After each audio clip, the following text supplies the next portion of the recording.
Hello and welcome to episode 6 of Mindset Matters. This week I'm joined by a really special woman who I hold in very high regard. This woman was in a highly abusive relationship over 15 years ago that left her, in her own words, feeling like she was no one. She has since gone on to rebuild her life, crushing the mental and physical barriers that were in her way and continuing to do this for others in our society. Because this woman's abuser never faced charges, I cannot name this woman, even though she would like to tell her story under her own name. Thank you so much for coming on my podcast, Mindset Matters. To go back to, I know I interviewed you quite a number of years ago. To go back to then, just describe your life now in comparison to then. I'm going to sound really strange now because I'm very grateful for what I went through, and that's only really happened to me genuinely in the last month or so. I was in an abusive relationship, and it was a highly abusive relationship in every which way you could talk about, whether physical, financial, emotional, verbal abuse, every type of abuse. And I was a strong person. I had my own house. I'd bought my house before I met him. I had a job. I was professional. I was earning good money, had a great lifestyle. Somebody who you think could not be chipped away by this abuse. But by the end, I had no confidence. I had lost everything. I wasn't working. I hadn't a job. I hadn't a car. I hadn't even a buggy. He took the buggy away from me when my baby was, only small, and I had no buggy, and meant I couldn't go outside the house. I was literally in the house 24/7. The only time I went out of the house was on a Sunday when he visited his parents. And I remember coming in on a Sunday evening, after visiting his parents, and walking in the front door going, this is it, I won't see you outside again till next Sunday. And just that sense of feeling, and it all just happened so gradually, like it is that frog in the boiling water. You just don't realize till one day you're awake and I have nothing. I've nowhere to go. I've nothing. And I went to a shell of a person, and I couldn't see a way out, and just horrific stuff. And then my son was assaulted, and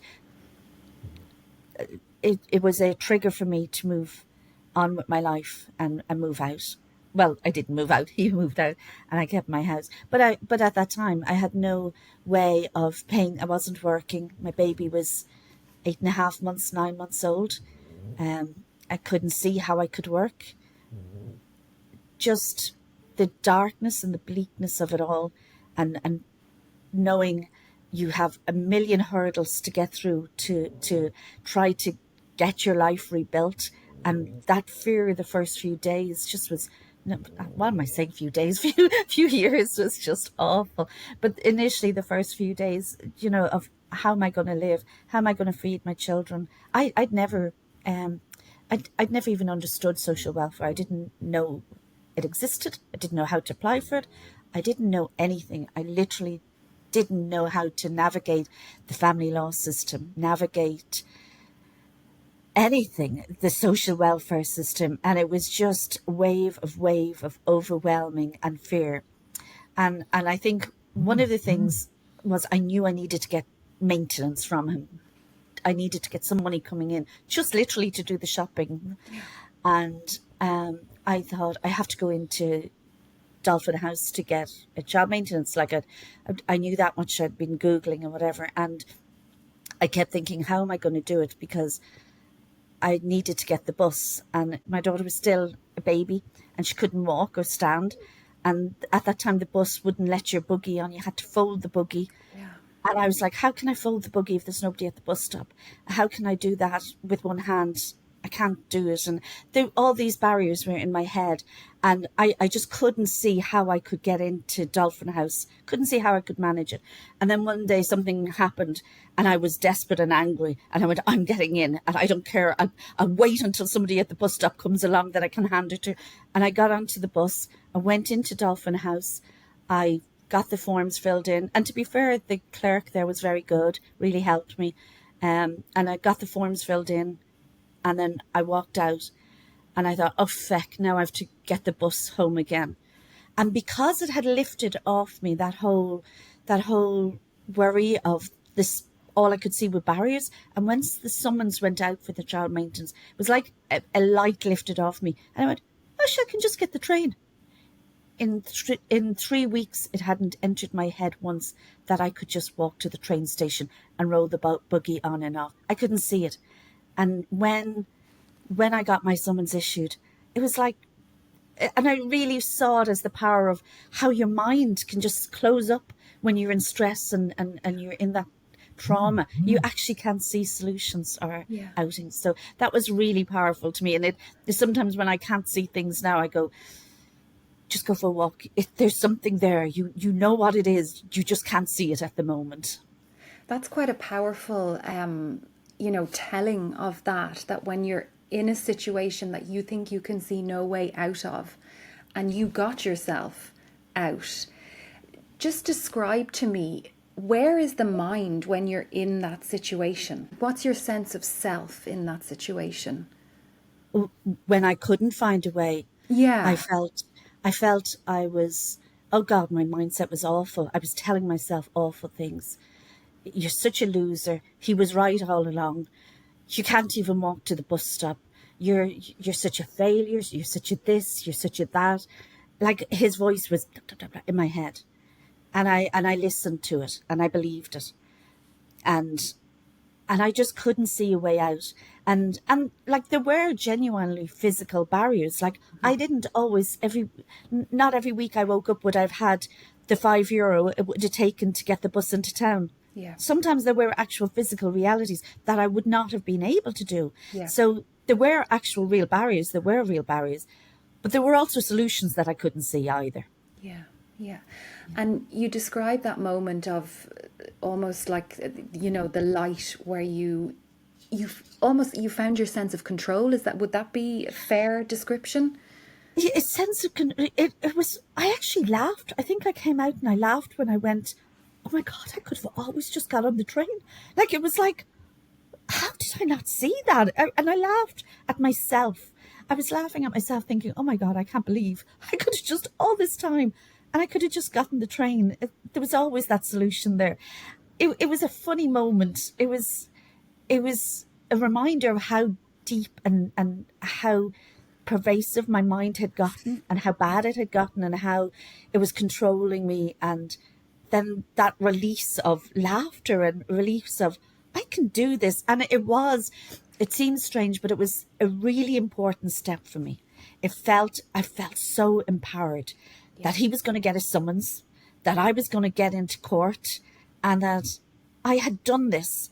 And this is step one. Mm-hmm. Like it really felt like a massive step one.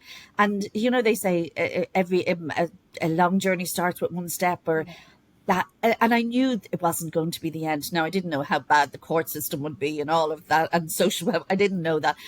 But by being able to take one step and doing it successfully, I was able to take a second step and a third step and a fourth step and build myself up that way. Like to me, that day that I got in there was transformative. And I was very lucky that day that I met a clerk that was very good and really supportive and really helpful. And I've been in and out of the family laws, and sometimes you get somebody really helpful and sometimes you don't. And I was very lucky that day that I did, because had I come across another barrier that day, that would have pushed me back, God knows how much. So, so I do think the support should be there at the right time by the right people. Yeah, 100%. And you described your feeling of gratefulness that you faced these challenges. Just talk to me a little bit about that, because I don't think many people would describe or would feel that way if they've been in those situations. So tell me why I felt that way because I looked back in my life recently and I always acted as if everything was perfect. It was this front I put on. I was the queen of presenting everything as perfect. And I always had a face on of everything's great in my life. You know, it was who I was. Yeah. And to maintain that, I was running furiously underneath everything and never sitting down, never relaxing, always on the go, and never even considering my feelings. And I know that was a reason for that. And the reason was they were overpowering and, you know, and I was running.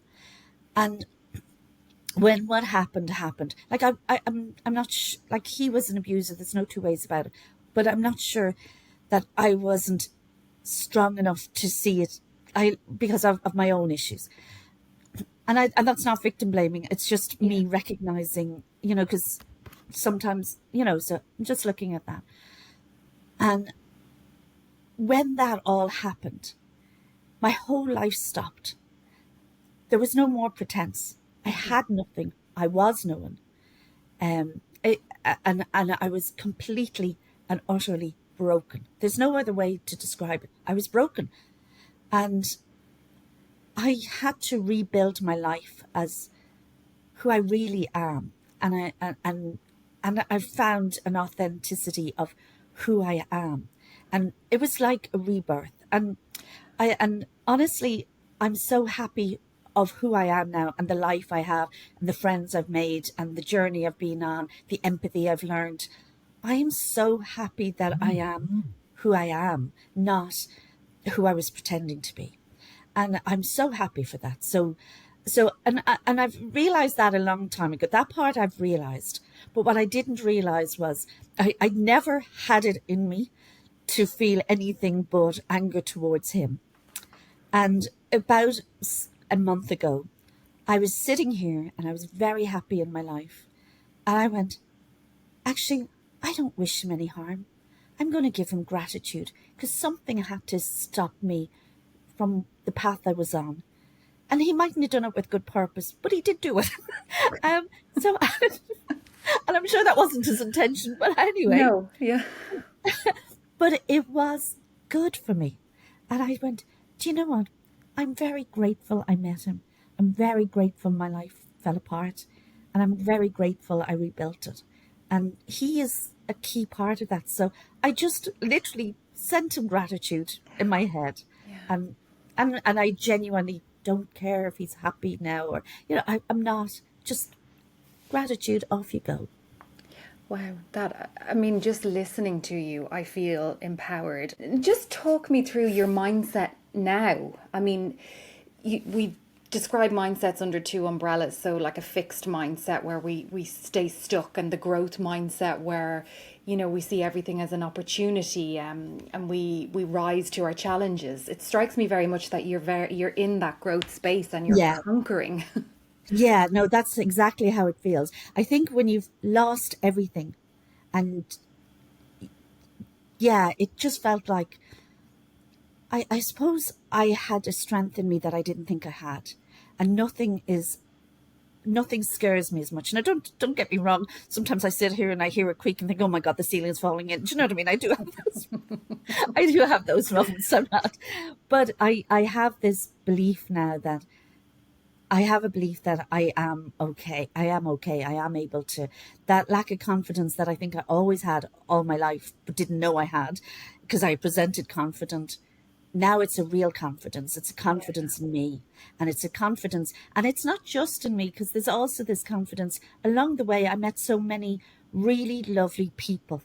And I have a confidence in that if you ask for help, help is there. And and that I never knew. I didn't know that. Like there was loads of things I learned along the way. And that there's so many people who want to help and will help. And that was a very hard thing for me to ask for help. I do see things now as, okay, this is bad, but I don't go into the panic. It's just more like, okay, we'll figure this one out, you know. And like I said, I say to my daughter, because, you know, if she's doing something, I'd say, if you do something wrong, I will scream at you for the first second. Just let me say what I have to say. And then I will come, give me 5 minutes and I'll come back and try to work it through with you. So just ignore the 5 minutes initial reaction and then I'll be okay. Yeah. Yeah. We'll deal with it. Yeah. Completely natural, normal, all part of life stuff. Yeah, exactly. Yeah, like she broke one of my favorite ornaments recently, and I don't really value material things, but it was something that did have a slight emotional thing to me, which is very unusual for me. And she broke it. I went, oh, and she went, oh, blah, blah, blah. And I'm like, just let me sit in this moment and say, I'm upset because something I liked is broken. In 5 minutes' time, I will move on and say, it's only a bloody piece of glass. It's not the end of the world. But just let me own this moment of disappointment, and Yeah. then we'll move on. And I think that's okay to say. Yeah. We can have an emotion, but then move on from it. Yeah. And it's a really powerful thing, I think, to demonstrate those things in front of your child and to tell them what's going on and that it's okay, if we have Yeah, those moments and how we repair those moments. yeah. And I think that's the thing. I think before I wouldn't have acknowledged feelings, and now I acknowledge them, but don't dwell on them. So I think, and I feel okay to say, I'm really angry today, or I'm really sad, or I'm really whatever, but it's not the end. It's not the end. It'll pass. It'll be Yeah. fine. It's grand. But acknowledging it, whereas before I would have felt something. No, no, just move, do something faster, and move on. Whereas now I feel it, listen to it, and generally move on. And to be honest, as I'm doing that, I'm getting moving on much faster when Yeah. emotions, it doesn't take me as long. It doesn't take me the whole day to move on. Yeah. Do you think the stopping and acknowledging what's going on inside helps with that piece of moving on? Totally. Yeah. Like acknowledging my own feeling and acknowledging why I feel like it.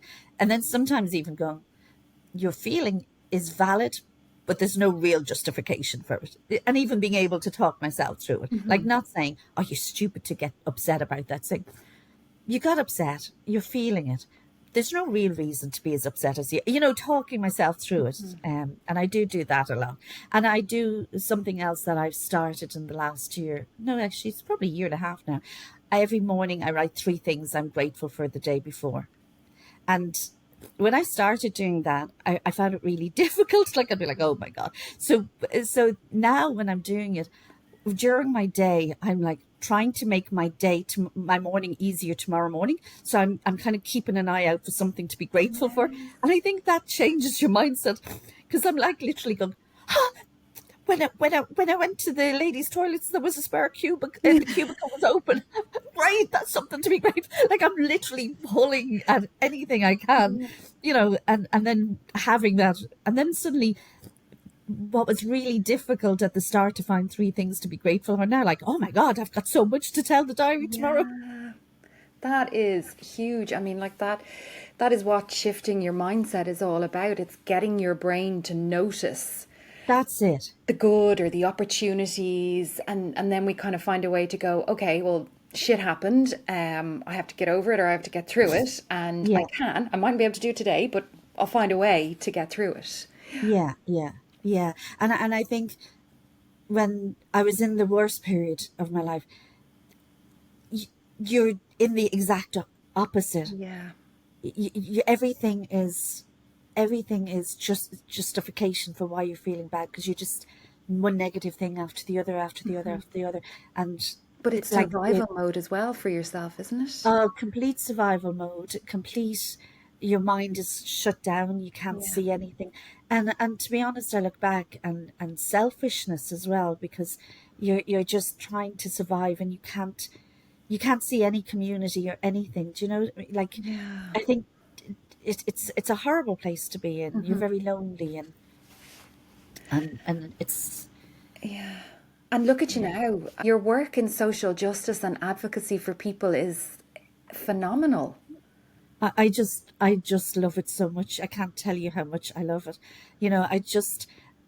I love thinking that, like, I was at an event, the Social Inclusion Forum, and one of the things that I worked really hard on, like for the last 10 years probably, was something that impacted me, so I knew on the ground what it was like. Now, obviously I've done loads of work around child maintenance. I went to the UN about child maintenance, getting all of that, because it's not perfect, but at least it's now excluded from being calculated as means. I went through that where I wasn't being paid child maintenance, but yet social welfare were taking €100 off me every week on maintenance I wasn't getting. And that was putting me in like, that wasn't even poverty. That wasn't even shopping money, you know, and like literally having to sell all my jewelry. So I knew what that real thing was. So that's why I was really pushing around that. But another thing that was really unfair was, and especially I suppose in domestic abuse situation, where a judge in his right mind thinks I'm going to order the ex-partner to pay the mortgage so that the victim and their children are kept safe in the home. And what social welfare were doing was using that payment that was made to a finance company, to a mortgage company, and using that as if it was cash payment into the woman's hand. And she would be assessed on that as having, like, so the mortgage is €400 a week. It would be seen that she was getting 400. They take half of that offer, €200, and she'd be left with no money from her social welfare, or maybe €100 to feed her and her 2 kids or whatever.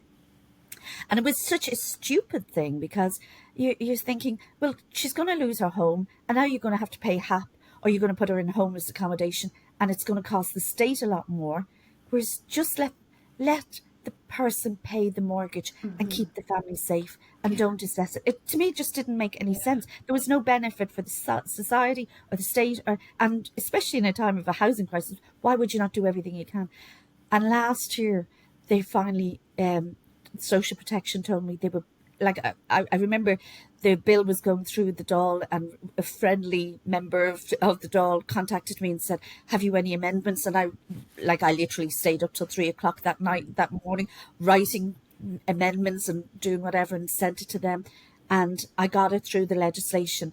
And so, which was really so powerful. And you're thinking, oh my God, hopefully that'll save somebody. It'll keep a family in the home. And last week when I was at the Social Inclusion Forum, they had a lone parent talking about her journey.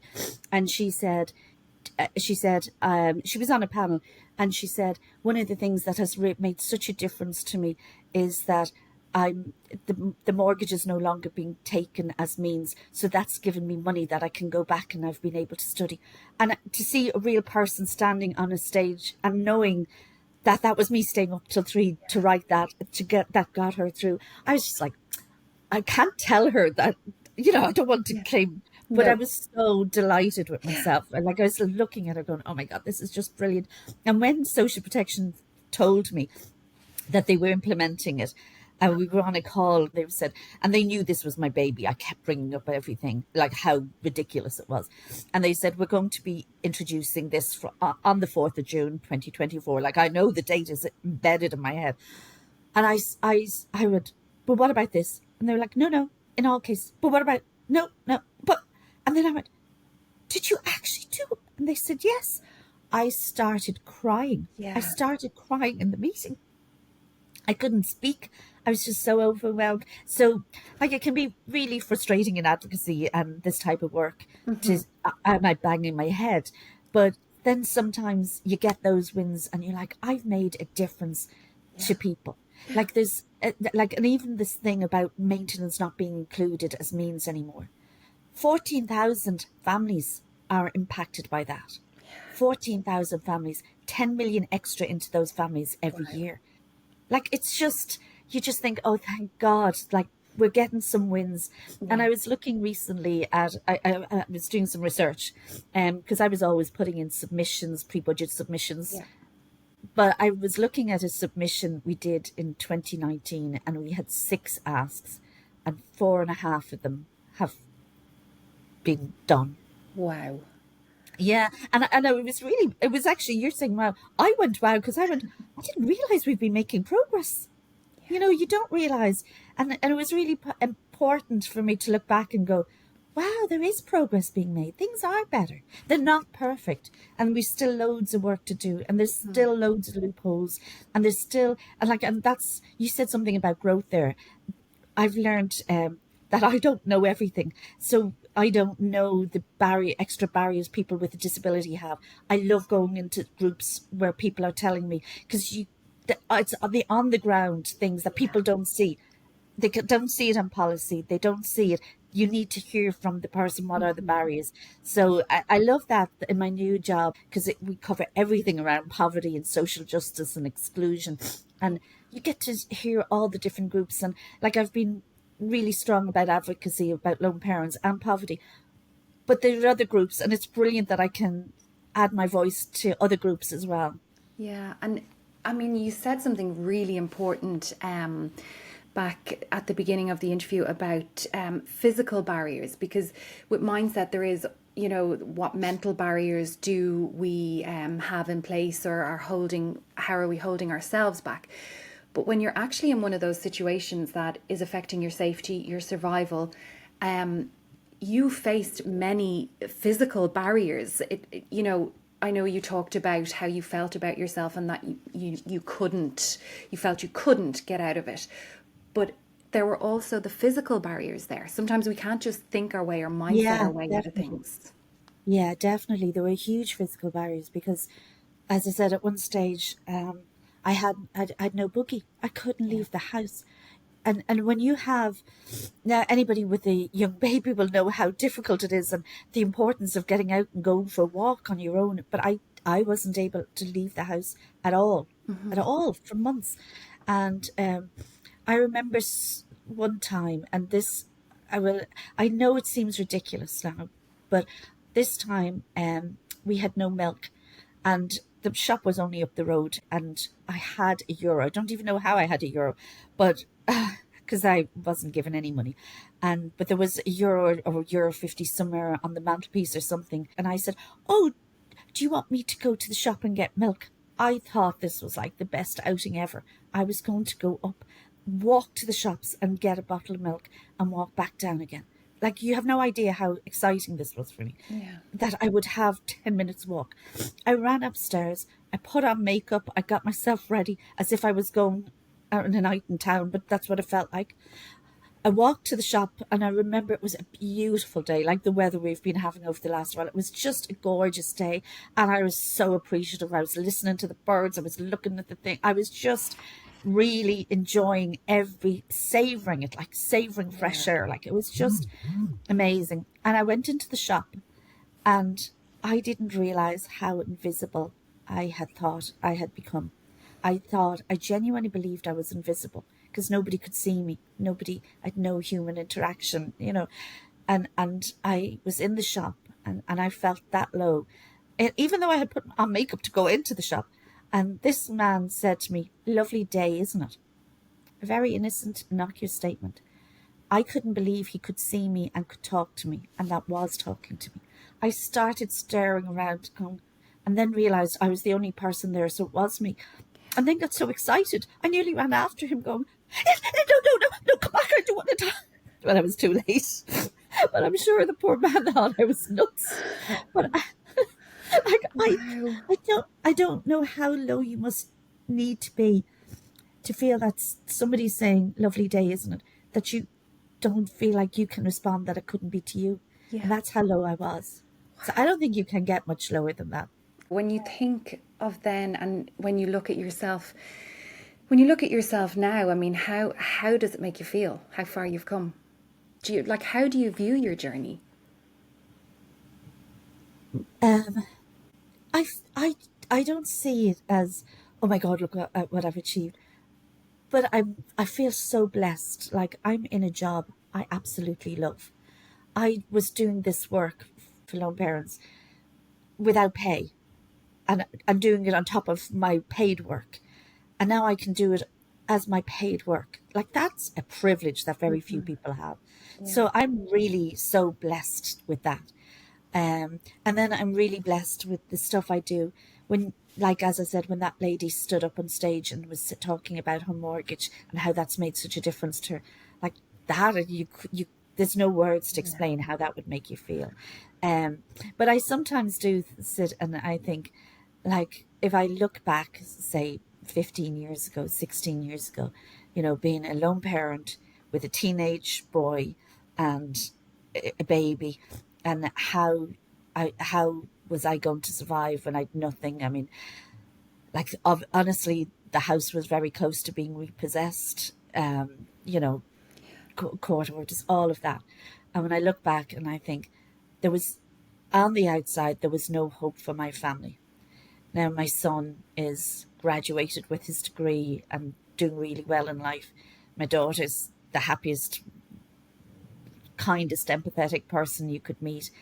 And I think, you did it. You know, you did it. That's it. And you're still removing the physical barriers that you felt were in your way. You're still Yeah. doing that for other people. Yeah, definitely. Because even like when we would be doing protests, and you'd have like, and we'd be talking all in the group, you know, at night time when the kids were in bed, we'd be making our plans and we'd be doing everything. And inevitably, the morning of it, you'd get so many messages. I thought I could manage it. I don't, like, I don't have the €10 it would take to bring us all into town, Yeah. and I'd have to get the kids a drink on the way. And that was the reality. That's a physical barrier Yeah. that we felt. So every time we did a protest, every one of us would get up and say, I'm standing here not for me, but for the 10 other women who couldn't afford to come in. Yeah. And there are those physical barriers. And I know, you know, and I think it's always the same groups of people, because lone parents couldn't financially. With people with a disability, it's very hard for them to do that, because again, how are they physically going to get in if they've got a physical or even a mental disability? You know, that can be just as much of a barrier too. And then people like carers, when they're so caught in having to do so much work, have the privilege of time. So it's always those groups who can't make their voices heard are the ones who get left behind. And like, I just found I love talking, and I didn't realize I did. and and now I love talking and speaking for people. And every time I speak, like, it was so funny. 2 weeks ago, I had a meeting with the Minister for Housing on a Wednesday and a Minister for Social Protection on the Thursday. Yeah. And it just blew my mind that this is my life now, that I'm going in and getting into ministers and explaining what I feel is wrong and what should be done for people. And I was trying to explain to somebody that I take that responsibility so seriously. Firstly, I'm so grateful for the opportunity, but I also think of me 15 years ago and think there's somebody else in my position now that I would have been then. And I'm standing for them, you know, and I take it so seriously. Like, in both those mornings, I would have gotten up at about, I'm going to shame myself now, but before 5, to prepare and to make sure I had every fact I needed going into those meetings. And honestly, on the basis that when I go, like, I feel a duty to the new people who are going through it. I feel such a duty and responsibility to them. And things have gotten better in some ways, and things have gotten worse in some ways, but we'll keep on trying to do it. And do you find it fulfilling? Is this your passion, I suppose, as somebody might describe it? Oh, completely. I'm obsessed. Like, even I'm obsessed. Like, you know, I just, like, I don't know when is work and when is hobby anymore. Do you know what I mean? The lines are so blurred, and it doesn't matter to me. Like, it is my driving passion. My driving passion is to make a difference and to make a change, and really just to create a nicer place for people. And like, obviously my heart will always go out to women in abusive situations, because I can empathize so much. But I think once you learn real empathy for anything, you learn empathy for everybody. So obviously I veer towards this and think of that. But when you've learned empathy, you're then, when somebody else starts talking about their issues or their problems, you said something earlier about being open to something or seeing the signs. You can hear it clearer. Yeah. You can hear when somebody says it. I can hear what they're saying, even if I haven't experienced it. Yeah, I get you. Louise, do you ever have days where your mind kind of might go back to a place that you don't want it to go back to? And does that happen? And what do you do to bring yourself back? Yeah, it does sometimes. Sometimes something will trigger and you get those feelings of not worthy, you know, sometimes it can happen. And again, what I said earlier, I acknowledge the feeling, but then what I did different now is Yeah. I look for help. So before I would have tried to busy myself or do whatever, but now I have a friend who, like, we talk very regularly for hours, and now she, you know, and where I feel safe, and I'll phone her and go, "Am I being illogical here? Tell me what." Tell me, this is how I feel, and she'll just talk me through. You know, yeah, that's not real, but I can see how you might feel that Yes. because it's true. You know what I mean? So Yeah. we'll talk it through, and it doesn't heal everything over, you know, but generally it pulls you out. And I suppose having those tools. And the other thing I have is and I'm always talking about, I think my kids are sick of me saying it, but I have this image of a jar, and I always say that life has good things and bad things, and I can't control I call the blue stones are the bad things that are happening. They're being put into my life and there's nothing I can do. Yeah. You know, there's just things happen, life happens, and to make sure I'm putting in enough pink stones, which are good moments, to dilute the impact of the blue stones. Yeah. And that's what I'm always doing. And like Amazing. my friends now say, I would celebrate opening a packet of crisps, and I do. Like, I just, like, if there's anything good at all, I cling on to it, and it's into my pink jar, Yeah. my pink stone into the jar. And then when the blue stones start building up, that you've enough good memories to counteract it. Yeah. And I'll say it to my kids too, like we'll be out doing something, and I'll say, life doesn't get much better than what we're feeling now. Like, we're all healthy, we're all in a good space. This is as good as life gets. Appreciate it now, because there will be moments bad things will happen again, and you know. Amazing. That's a gorgeous way to describe it. I'm actually going to do that myself. A jar with blue stones and pink stones. I It is love good, it. isn't it? Yeah. Because you can't control the blue No, stones, no. but the pink stones just, you know, and a pink stone could be, do you know what? I'm going to have a bubble bath tonight. Yeah. There's a pink stone going in. Do you know? Yeah. It's, So and powerful. it does just take I can deal with the pink stones. I have the blue stones. Yeah. Yeah. Or, And yeah, I can deal with the blue stones with the pink stones there. yeah, like it captures it perfectly that it's about small things and doing small things. It's not about taking these huge leaps and going, yes, I can conquer this and I can conquer my mind. It's the small things done all the time. It is. And I suppose that, like, that really hit me. And I know I've said it before about the dolphin house, like having that summons issue that day. It was a very small thing, but it was momentous for For me. It you. set me on a journey, Yeah. and it was like, I can do this. I can't do it all today, but I can do it one step at a time. Yeah. And the small things added up to moving a mountain. And you're still moving mountains for people. But you know, I remember when I was going back to do my masters, and I was really scared about doing my masters. You know, am I good enough? The usual, and also then the physical realities Yeah. of how do you do a masters with a Yeah. year and a half old. So like I really was concerned about that. And then when I got the timetable, most of the lectures were in the evening and Okay. some in the morning, but a lot in the evening. And I'm going, because I'd got like through hell and high water and a lot of help, I'd managed to get her a creche place. But then I was like, oh my God, what am I going to do about In the evening. I won't be home till, you know. And so I decided I'm not going to do it. And there was an open information day this evening. And my son came home and he said, what are you, like, why are you not ready? You're supposed to be going to your thing. And I said, I was thinking about it because I'm not going to be able to do it.